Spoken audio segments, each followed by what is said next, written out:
Hi guys, Lendrum here from strengthphysio.com, and in this video I'm going to go through how to take your clients through a squat and the progressions you can do for that so that your client doesn't look like this guy. Stay tuned.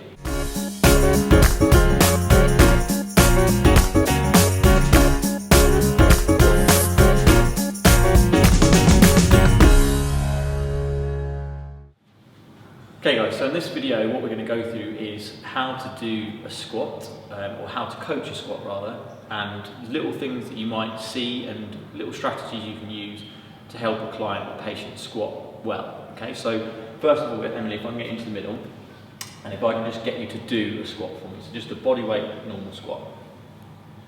Okay, a couple of reps. Cool. So, with a squat, what you're looking for, and Emily does it really well, but what you're looking for is the knees tracking in line or kind of outside the toes. Feet fairly straight, a little bit of external rotation or toes pointing out is fine. You're looking for the chest to be up and hips to come down and level with the knees at least, and possibly below if the person can do that and has got the relevant mobility. Now, a lot of people are not going to do that as well as Emily's just done that. So what a lot of people might do, so Emily, if you come to the middle again and do a squat for me, just hold the lowest position if you can, is their knees might drop in. Okay, so the knee might drop in as they come down. Okay, come back up. Or if you come down and just arch forwards for me.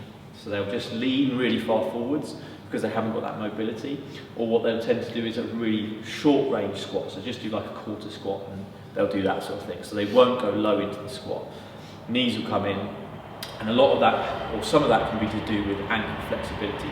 So one of the things you can do straight away if someone has either leans forward massively or doesn't do a low squat is you can grab a couple of plates, pop those on the ground and just get you to stand with your heels on those plates and then do another squat for me. So you do that and see whether they can do the squat.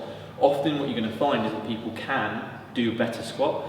If that's the case, then what you're also summarising with that is that potentially there's a bit of tightness in their calves, which is why they're struggling with the squat because they can't come forwards enough in the shin.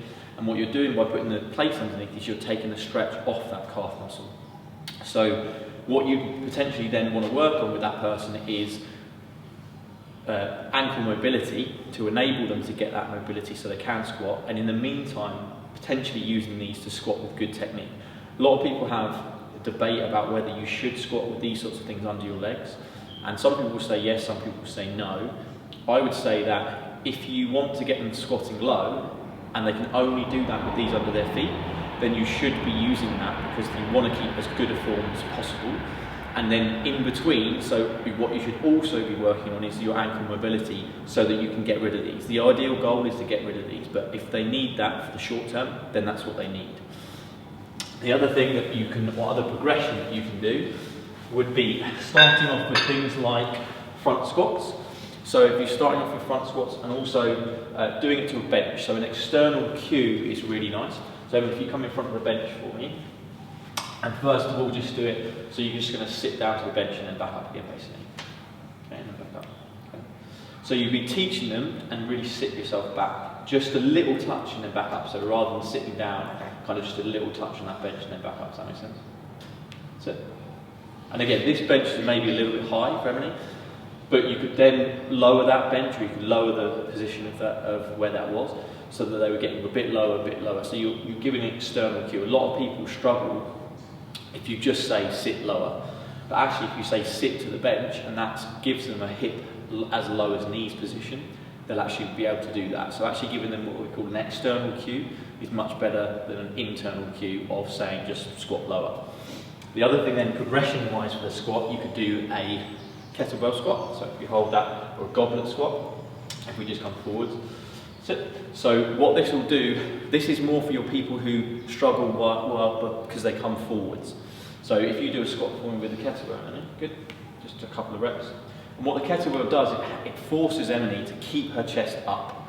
Okay, if she was to lean forwards, so if you just lean forward slightly as you come down, that kettlebell is going to drag her down. So she has to really fight against that by keeping it up at her chest and really keeping that chest upright.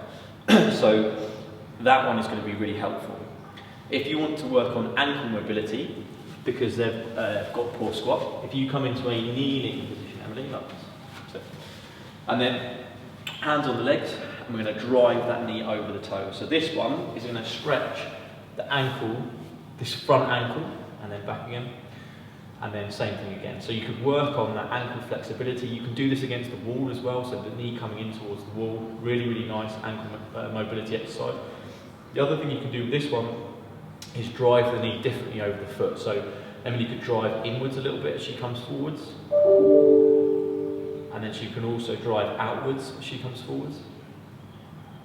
So she can move the ankle in different ways, and she can work on that in multiple planes of motion.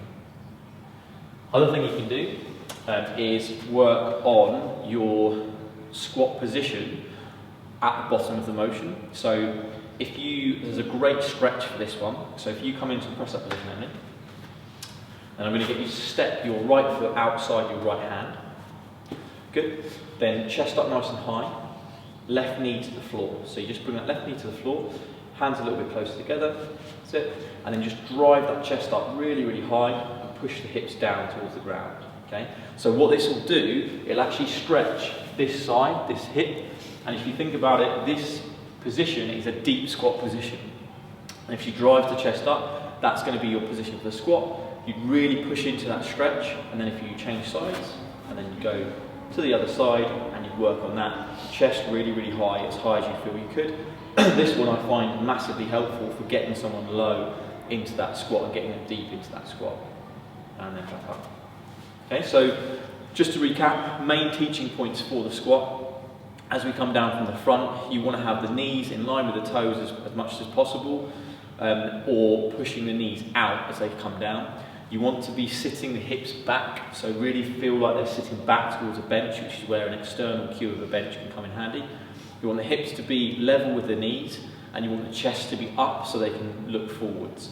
Okay, that's going to enable them when they do start loading with, for example, a barbell, they're going to be able to be in a really good position when they do that.